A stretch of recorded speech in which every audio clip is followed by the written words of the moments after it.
special guest today here in Prague. It's a scientist, physicist from Germany by name Harold Kautz-Vella. And some of you might have already seen, I had an interview with him while we had a conference here. I'm not sure what the name of conference was anymore, but it was about 2 months ago or 3 months ago, something like that. But we have invited him over to Prague again, and he was willing to come to share some more of his research. Can you tell us, Harold, about your credentials? You are a co-author of what book? You co-authored a book with Cara St. Louis. Okay. That was... Yeah, this is just a working relationship that was connected to geoengineering and transhumanism. Okay.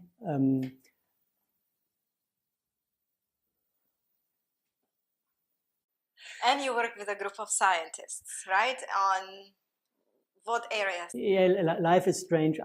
I started, I have a weird career. I studied science. Then I decided out of emotional reasons to become a journalist instead of a scientist. Okay. And then I did journalism for a while, and then I ended up in a film company, and I wanted to have documentaries. And I decided to make a documentary on inventors. And this is what brought me back to science, but from a different perspective. Okay. And this is kind of what brought me into exceptional research. It's not university research, it's not military research, it's not company research, it's like private researchers that go into areas that are, I like to call it fringe, but still, you know, science is about reality. So if you see something, you know, many people say, I just believe what I see, yeah, and that's it. I say, yes, I believe what I see, but if I see something, I believe it. And this is what makes the difference. If you see something, there's no way out. You have to deal with it. And if it doesn't fit into the view of the world you're in at that moment, you need to change the view of the world. And this is kind of the type of science I do. And I worked quite in a few labs, or for a few labs in Germany, dealing with free energy transmutation. So all these kind of cutting edge technologies that are not yet part of the mainstream.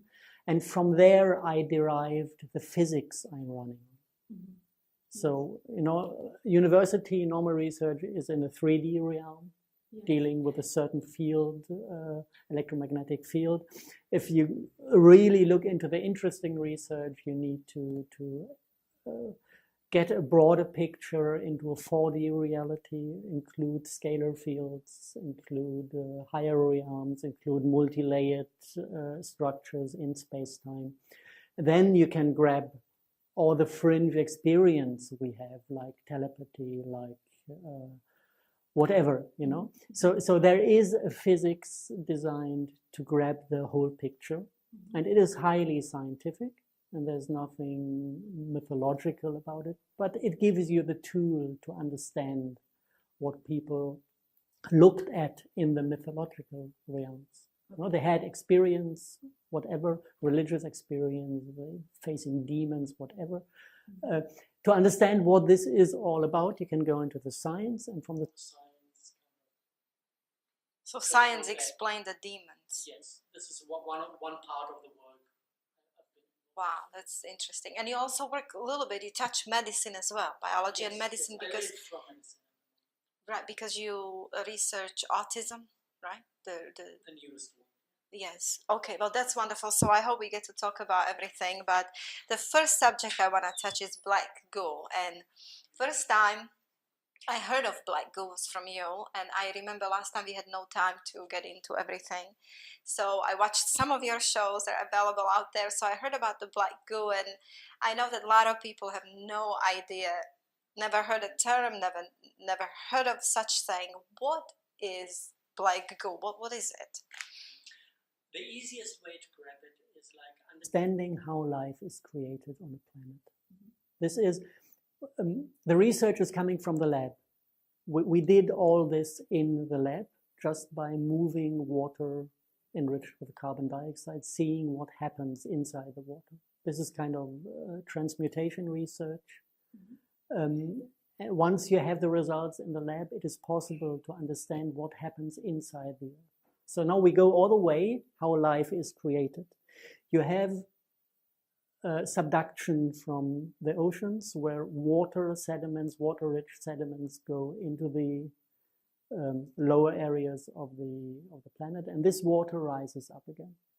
It's lighter than stone, so it's pressed up, and it's enriched with carbon dioxide from all the biological things that are subducted as well. So we have uprising carbon dioxide enriched water. And this goes through the stone in a under high pressure, high temperature, and with a lot of vortical motions. And you can imagine like the stone is opening, closing, you know, for all these veins of water rising up. So you have like Venturi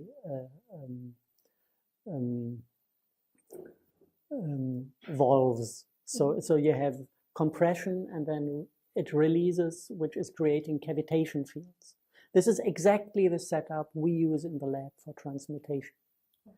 And in the lab, what we can observe in the lab actually is that the water and the carbon dioxide is getting into very high molecular order with vortical flows, with high speed, MHD, it's magnetohydrodynamics, so you have kind of charge separation in the water. And under these conditions, the molecules start to exchange atoms. So what you get is fulvic acid as the first basic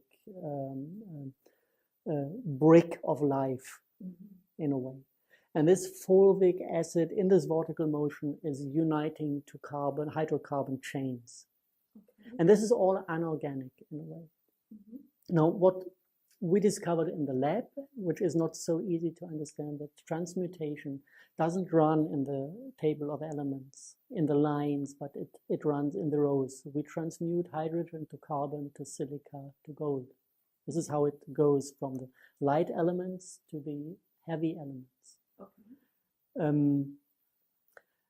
It's just a scientific finding, you know. It's known since the 20s. Victor Schauberger was the first one to discover these lines of transmutation, to describe them. And by using his patterns and geometries and flow patterns, it's easy to reproduce the findings. So we have to deal with this. So there's no way around it. This is how it happens. So black goo is a matter found on Earth?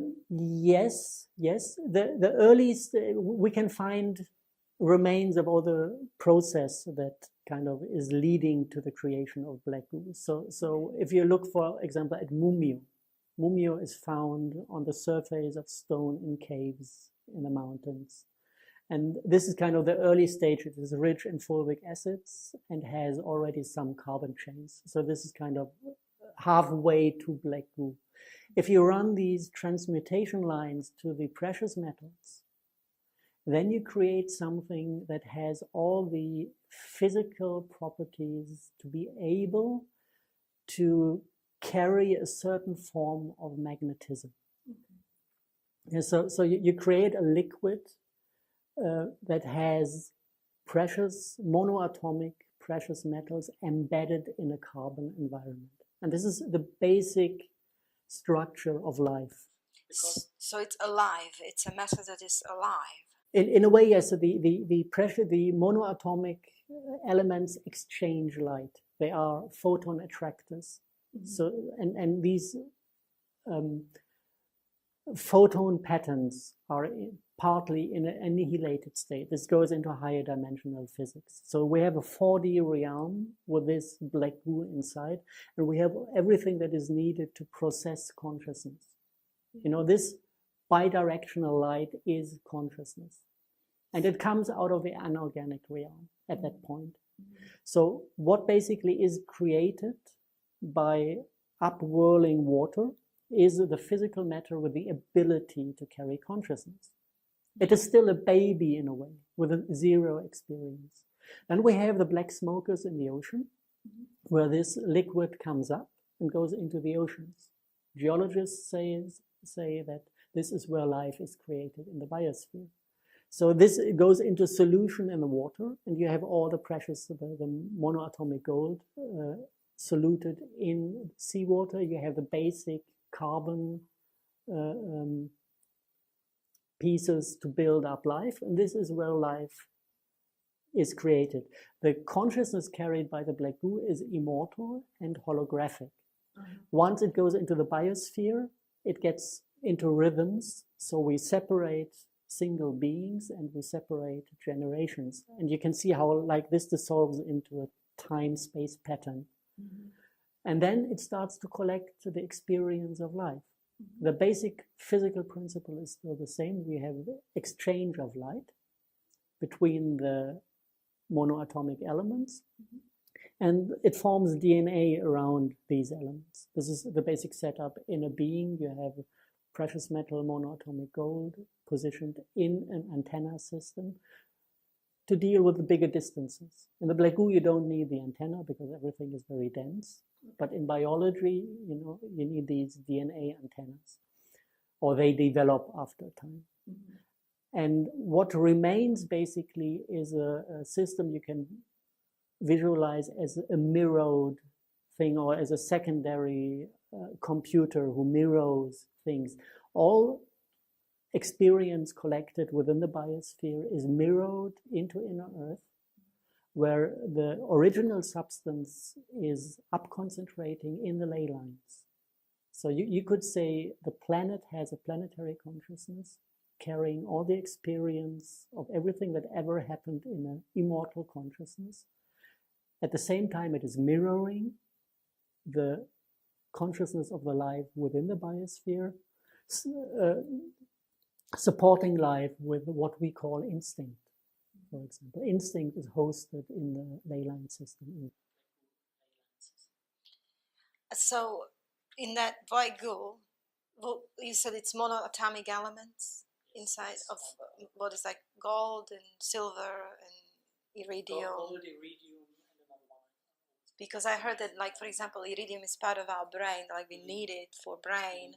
But we will talk a little bit. I'm coming back to that black goo. Because I saw on one of your show the picture, I obviously had a slide with a black goo in some pot, and it was like alive, almost like waiting to get out and into in the face of a person. So this quantum magnetism that kind of gives the liquid the ability to, by magnetic forces, self-organize. So it looked like alive, like it is alive. It is alive. Yeah, it is alive. It is conscious and alive, and it can take any form or pattern it wants to. The consciousness wants to take. Okay, so it has monoatomic gold. Now, when I go back to Bible, which I just recently learned about the fact what was manna. You know, people don't know what manna really was. It was coming down from heaven, and this is how God fed Israelites. And some people say that the manna was monoatomic gold because, you know, Israelites at the time didn't age and they were strong and healthy, and they say it was actually a monoatomic gold. Can you tell us a little bit about monoatomic gold? Some people take it, they call it ormus, yeah? Yeah, it's a weird subject because you have to be very careful with the qualities. That's important because a lot of people that even, you know, I'm in contact with are telling me that they're taking monoatomic gold for health reasons. And some people get no results from it and all that. So can you tell us, is there any danger? What are the... Tell us all you know. First, monoatomic just describes that you have single atoms. It does not say anything about the high dimensional quality of the matter itself. If you have the real ormus quality, then the valence electrons, the outer electron shell, is in a physical state of annihilation. You have always in one orbit 2 electrons. Take the electron as an electromagnetic wave, which is possible according to quantum physics, and make the 2 waves in a state that annihilate each other. Then you get, with even numbers, atomic weight numbers, you get monoatomic states, and with uneven numbers you need 2 atoms to get complete annihilation. So you have atom pairs with the uneven numbers. And this is kind of a superconducting matter that is only half in this reality. You can see this in the lab. If you heat the material, I think from 70 degrees higher, it disappears. It gets transparent and it's just gone, you know, out of closed thing. So this is material, it is matter that is not fully in this realm. This is why the Bible says it comes from heaven. Yeah. We always mistake the heaven for the sky. It didn't fall from the sky.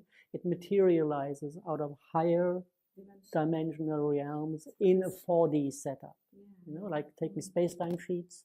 It came from higher space-time sheets through wormholes into our, and this is how basically the body functions. We need these elements in the body to be able to pull in the morphogenetic fields. But we don't get it in We create the material in the mitochondria.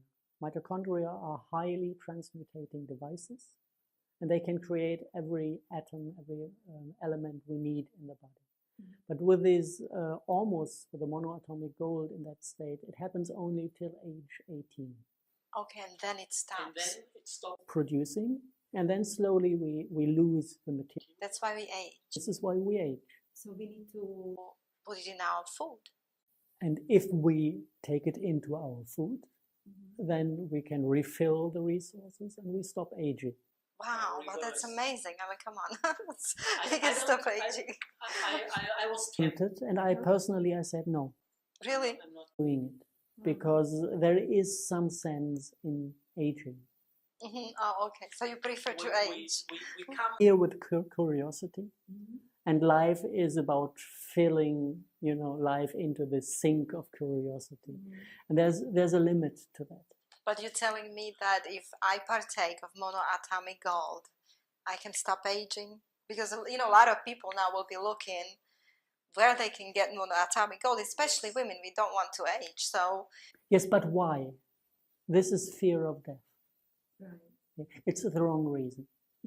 but we can, so if we partake of monoatomic gold, it helps us health-wise. It has a good effect on immune system and the brain. Yes. Yes. We do use it in medicine every now and then for regeneration of tissue. Especially we want once we got intel that there's a weaponized Spanish flu set free in Ukraine, and we decided to develop something to take away the danger of the weaponized Spanish flu, and this included monoatomic gold in the formula to regenerate damaged tissue in the lung. Okay. So, you know, there are good things to do with it. I just heard stories about people age 56 going back to 35 in outer appearance. I saw pictures of a cat that regrew the tail that was cut off in a car accident. And how about teeth? Yes, Can regrow? that it works with teeth as well. But still, I have too much respect of the creation It must be. to mess around. with timeline, not timelines in the physical sense, but with the patterns of life. You know, we are included in a rhythm, and this includes getting old. And there's so much beauty about it, you know. The wrinkles, they're so beautiful. Yes. Why should We cut ourselves off this expression. It's a madness that everybody, you know, like Yeah. Hollywood? Right, everybody wants looks to. like 20. life till death. No, this is not life. Okay, but if we use it for health, it's good for memory, right? I know it re-energizes your brain and memory, so that they can have a good effect, right?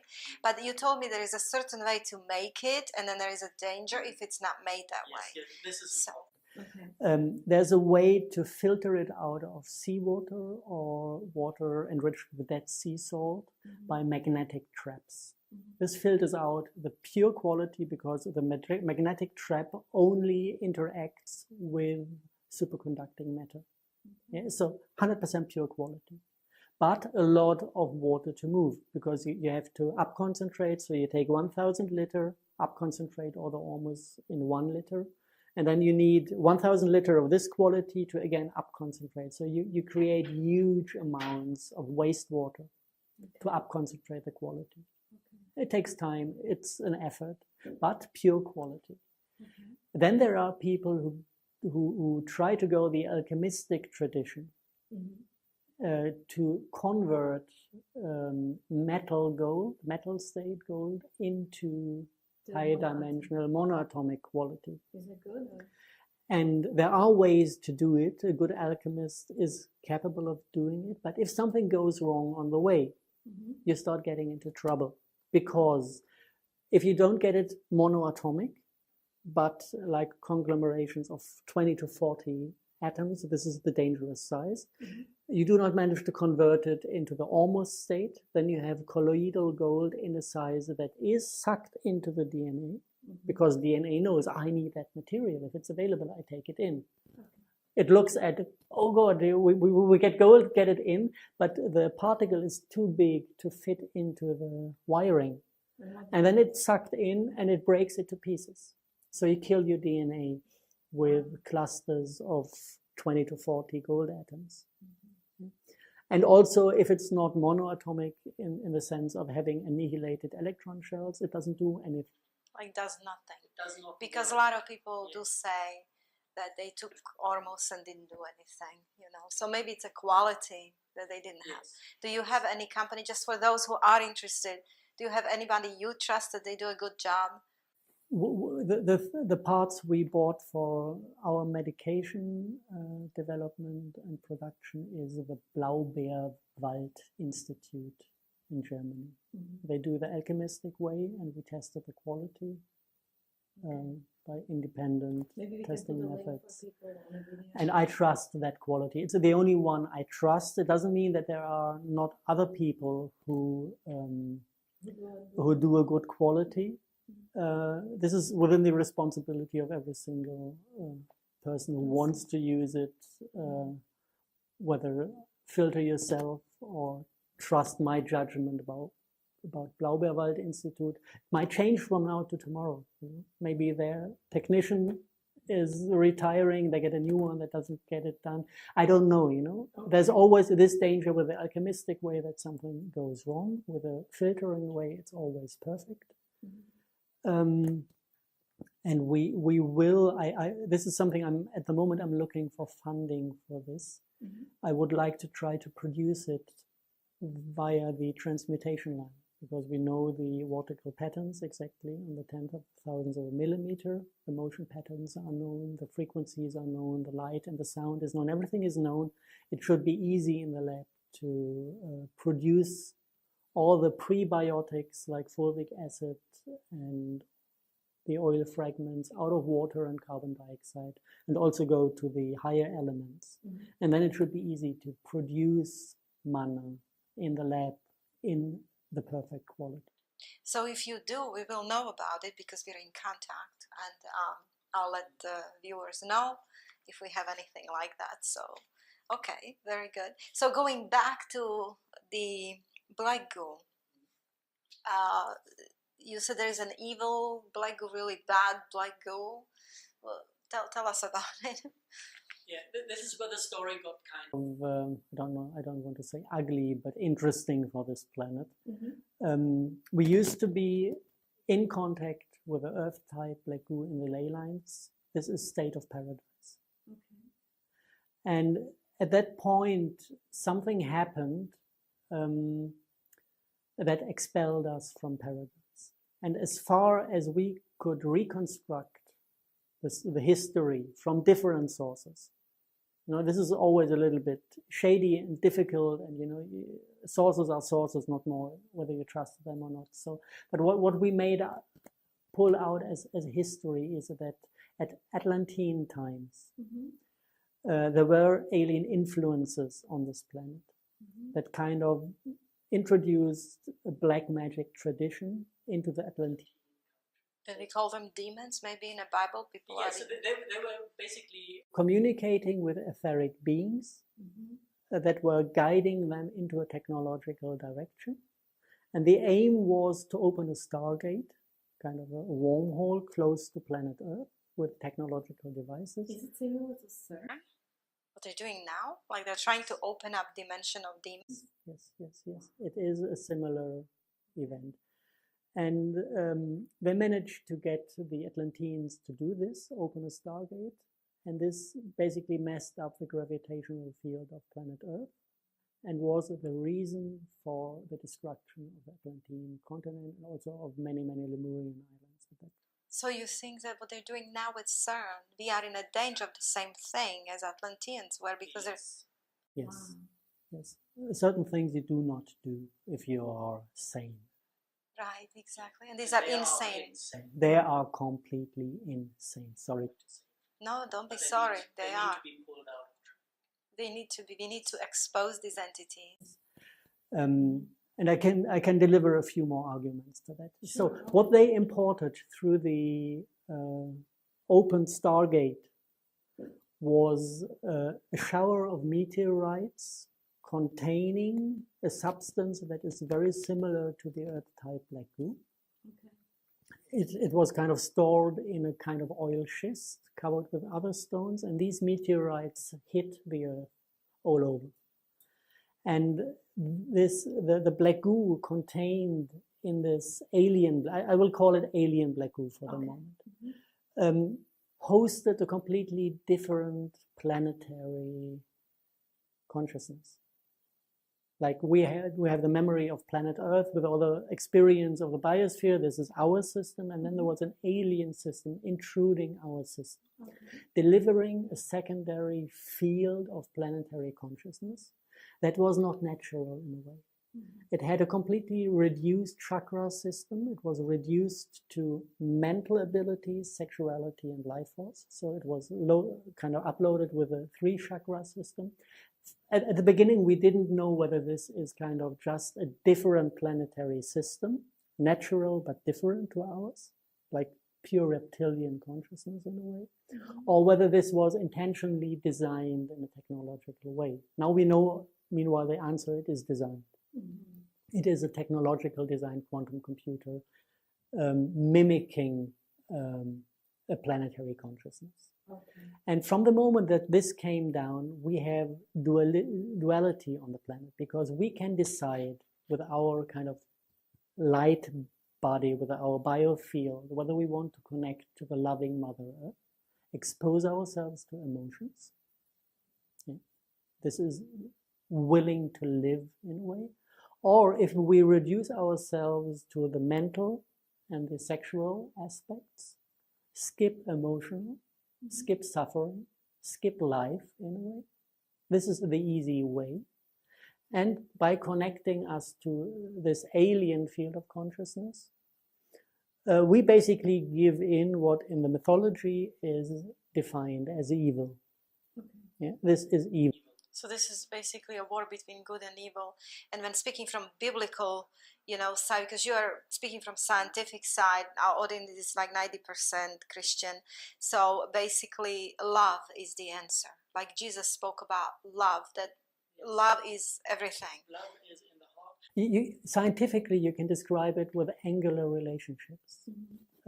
Mental field is binary. Sexuality has a 90-degree field structure, so coming light from 4 directions in rectangular relationship.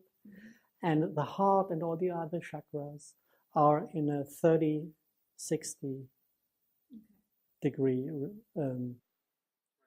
So what's missing is that heart, So, to open up our heart. Yes. This is kind of the aspect that we need to activate out of free will to be able to connect to our planetary system. If we do not do this, we go the easy way. But the bill you get for the easy way is incredible, because this field of consciousness is extremely aggressive. If you want to know what it does with people, it is the SS during World War II was an occult organization, and they mined this alien Black Goo and used it as occult pieces of whatever, like making the end of knives out of this alien Black Goo or something to put on letters that they don't fly away from the table. Just small things integrating into daily life. So they surrounded themselves with things from that alien Black Goo. And if you just see with what kind of lack of empathy they crossed Europe, you know what this substance does with you. And when I was for the first time in contact with the substance. The same happened to me. I was not prepared to counteract the influence. So I was close to killing the hotel manager for stupid little things, you know. I didn't even know what was happening with me. I could not process the anger and rage in me because I was completely taken over by this field. This is where we started to go into I started to go into medical development using these substances because I wanted to cure myself from this set of consciousness. I didn't feel comfortable. I didn't know how to go back to my family. But you were in contact with that black goo? Yeah. I didn't even look for it. It was just a meeting among scientists, and one of them was in research of our history in Germany, and he was researching underground facilities of the SS, and he stumbled into a pile of these stones, and he started to find out what is it. So he extracted the oil. Wow. This is oil. They were evil stones. Yeah. That's so weird. It was by coincidence. So that's why they were so evil, because when you watch these movies, you know, and you're watching as how they could just inhumanely kill, not feel anything for little children, and you wonder, are these human beings? What's going on? So they had this influence of that stone, the black goo. And this goes back all the history of humanity. Like Inquisition, maybe? Remember Vatican? Yeah. It's more a side story. If you look straight back to the beginnings, all the matriarchalic cults, in the center of the cult you had earth-type black goo as the holy stone. If you just research black stone and history, you come to the original system that was based on the kind of energies of Mother Earth. She is female, with her stone projecting this consciousness into the center of the matriarchalic cult. And this was kind of early time. And then the patriarchalic cult came, and all the world religions are basically infected with the alien black goo. You have the black stone in the Kaaba in Mecca. Yeah, and they say this is a meteorite. It's a cube. Right. The cube around, no, there's in one of the walls, on the corner of a wall, there's a black stone embedded in a silver frame. Cool. And this is the meteorite, according to the tradition, Muhammad found in the desert. Okay. And I didn't test it myself. I didn't go there to check, you know, is this good or evil, you know? So I cannot tell by experience, but the tradition says it's meteorite stone. So it is alien, so it is reptilian. And so basically it's like infecting a loving religion with a source of evil. And this is a repetitive pattern. I don't have proof for this, but some people say under the Peter's Dome is a huge rock of alien black goo. Every altar in older churches in Europe carries a black altar stone. Yeah? The exorcism done by the church, by the Catholic Church, the priests coming for exorcism, they carry alien black goo with them to trigger basically the bioenergetic entities that are connected to this alien consciousness. You know, when you enter, in Europe we have a lot of churches here, and I have visited some just to see, you know, what they're about. But you go into that building and you feel something big, something unusual, out of this world, but it's not loving. You don't feel love, you feel fear, kind of like, yeah, it's grand, but it's, if you feel, I would describe cold. It's the consciousness field of the alien black goo amplified by the geometry of the building, exactly. And you know what else they have here on the altars? They have skulls, human skulls. I mean, we have a lot of churches here. This is the basic pattern. You have religions that claim to be loving, but there's always a Trojan horse inside that does exactly the opposite. Especially the church is playing even, you know, they introduce the evil and they look people becoming sinners, and then they trade with the guilt they produce themselves. And this is evil. Sorry, you know, abusing the system of creating, bringing evil into the world and then making the people pay for sinning. Yeah, It's so and then they introduce themselves as mediary, like you have to go through priests. And you even can see the fracture in history. Jesus brought something loving into the world. The Byzantine Empire was on this original Christianity, built on the original Christianity. Right. And then the Romans, that were still under influence of black cults, realized we can kill as many Christians we want. They grow faster than we can kill them. So they declared Christianity as state religion, founded the Catholic Roman Church, forced everybody to become a Christian, but still destroyed the Byzantine Empire because it was, on the white side, while they were on the black side. And this is, what we have today. We have the remains of this fake religion. And other people with a good intention go there because they think this is the real McCoy, but it's not. Exactly. You need to open it. And it makes it difficult because I do not feel like judging the people. And you're right. Because there is still a huge amount of good things in the belief out of the good intention of the people. But the institution is poisoned. And And so is in many other religions. Like, in Bible it says that the woman has many daughters. It's described as a whore, which is Catholic Church, and it has many daughters, right? And I was myself in one of the cults that on the outside looks beautiful. I mean, unconditional love, and we love you. But they suck you in, and then you are stuck and brainwashed, and they kind of block your vision, and the truth. So yeah, I know exactly what you're talking about. So anyway, so this is the Black Goo, because people hear about it more and more, but some just, it was new to me. I heard you talking about it, but that's kind of very interesting what you had to say. Anything else you want to add to that, or do you think we should know about Black Goo? Because later on I want to go into autism and Morgellons, because you really dealt with Morgellons and autism, black magic. And yes, one thing that's not so important for the Black Goo story, because the main thing you experience is this emotional impact. But there is one thing I want to add, because it's important in the other contexts. We might talk later or another time. If you look at the writings of H.P. Lovecraft, he describes the black magic cults that are explicitly worshipping these black alien stones. And there's one description of a ritual they make.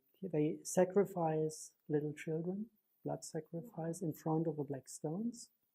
And then kind of etheric beings, demons, huge spider-like demons are coming out of the 3D projection out of that stone to absorb the energy released by the blood sacrifice. Where is it? This was, I think, in one of the Eastern European countries. I think he describes Romania. in Romania, Okay. which has a very long and deep black magic tradition. And this idea, just to grab the idea that actually the stone is projecting the etheric form of bioforms. For somebody who is not into the topic, it sounds fringe, weird.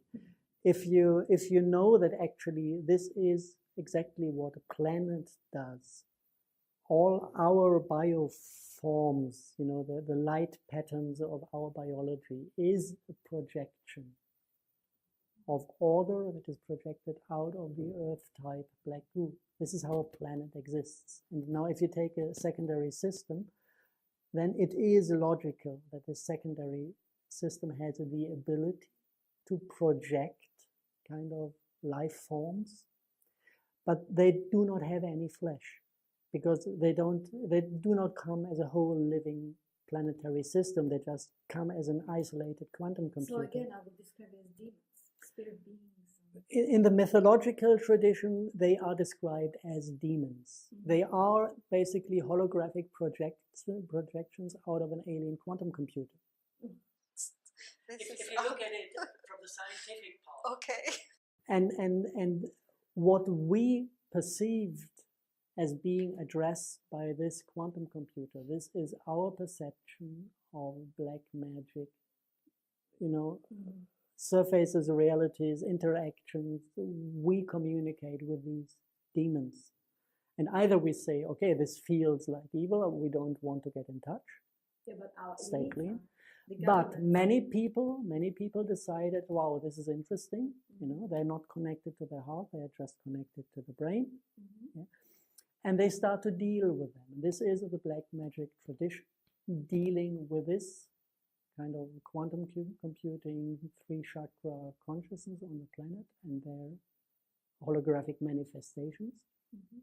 And this is going on since the deterioration from paradise. And many people fell for this and started to worship this system. And what you get from them in return is worldly power. Yeah. Okay. So they help you. You worship them. You supply them with your physical energy because they need an energy source. They don't have an energy source included. This is why this is a vampire system in a way. It's sucking energy from our biosphere to survive. So basically, these are our government officials, like presidents. Like, let's say they made a pact with the devil, basically. Okay, and they're puppets of these entities, and they just have to do things they have to do in exchange for power, money, and prestige, and all that, right? Am I correct? So do you think anybody good can make it to the government today? A lot of people think that President Trump is our savior. He's doing the best decisions, the greatest things on earth, and he's gonna expose them all, and he's the best. You know, he's a multi-millionaire, billionaire, I would say, okay? And he is a president of America. Do you think he sold his soul to the devil and for exchange? Or can a good guy make it to such position today? What do you think? I don't want to be offending. I know, I don't mean to, but let's just speak the truth, facts, or whatever I don't know think. to whom He sold his soul. Whether it's just the mob or the Israeli government or to the money or to whatever, but he doesn't look like the soul is still on board. Just from his emotional appearance, there's something extremely scary. Not scary, I don't want people to get scared, but I wouldn't leave my children with that guy. No, I just wouldn't, you know. And I don't know what he's up to. I don't even care what he talks because I don't believe he's going to stick to any of his.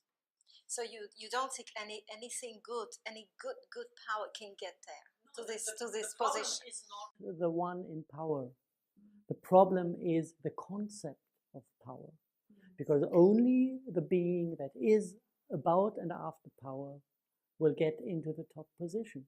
And this never ever was somebody who is loving and responsible. Because people who are loving and responsible take care on 3D level. They take care of their family, of their friends, of the normal life.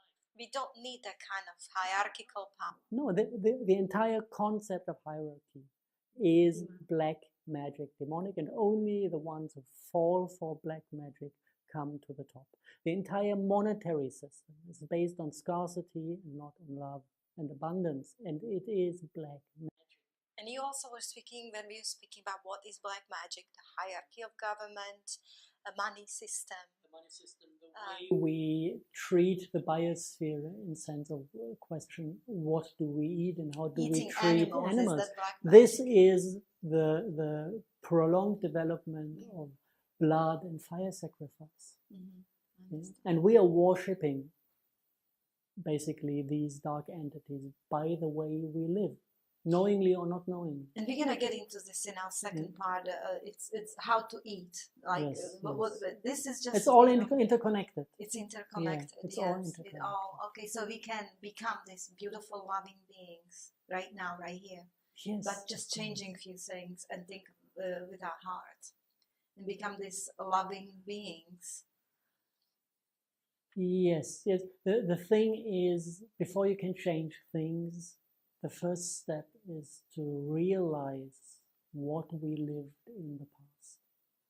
And the hardest thing is when realizing what we did, I don't want to say wrong, but in service of this alien consciousness, and how much suffering we created. The good side in us gets scared from admitting what we did. And we need to be willing to kind of make our inner peace with the past. And once we have this peace with the past, then we can evolve into a better future. But the first step is kind of to realize, oh, there's a lot of guilt I have to integrate and go through and transform it into kind of transform darkness. There's nothing as powerful as transform darkness. And we need to transform the darkness we lived in the time when we had no clear sight on what is going on. Now we can have the clear sight on what is happening. We can admit, okay, that went wrong. And we can kind of harvest the spiritual growth out of this experience. Yeah, and then it's not like about being evil. It is about harvesting the growth out of the experience of having been evil. Yeah, and this is a completely different setup, and it's painful. This is the first thing, like confronting yourself with the guilt is one part, and the other part is getting used to feeling again, because we think feeling is about joy only. Yeah? But if you want to feel, you need to be willing to feel and accept the entire spectrum. And you need to be willing to go into pain, because pain is part of life. And we need to be willing to go into the pain we created on this planet to heal it. And this is a hard step to take. It is extremely... When I came here, I had the idea of exercising this in front of public, what it means to consciously open up for the pain of this planet, and then just, letting the camera observe what it would do in that moment with my body when I open up for the pain. And this is what we need to do as a collective. I'm going to tear the microphones into pieces if I completely open up for what we did to this planet. In the Bible at the end there, in the Revelation, it says, I'm going to destroy those who are destroying the earth. And we are destroying the earth, so we need to wake up collectively as humans on this earth. We have one enemy. We are not enemy to each other. Muslim people are not enemy to Jews. Jews are not enemy to Muslim. We love each other. We have one common enemy. And that's, the set up governments, the elite who are in contact with the demons, the Bible called demons, the aliens, the demons that they side with them. They allow them to do these things and make experiments on us, I think. So we will talk in a part 2 more about more subjects. We're going to come to our food and how we treat our body, about autism, about Morgellons, and about some solutions that you want to say to people, that how are we going about healing ourselves. Okay, so thank you so much for part 1, and we'll be right back.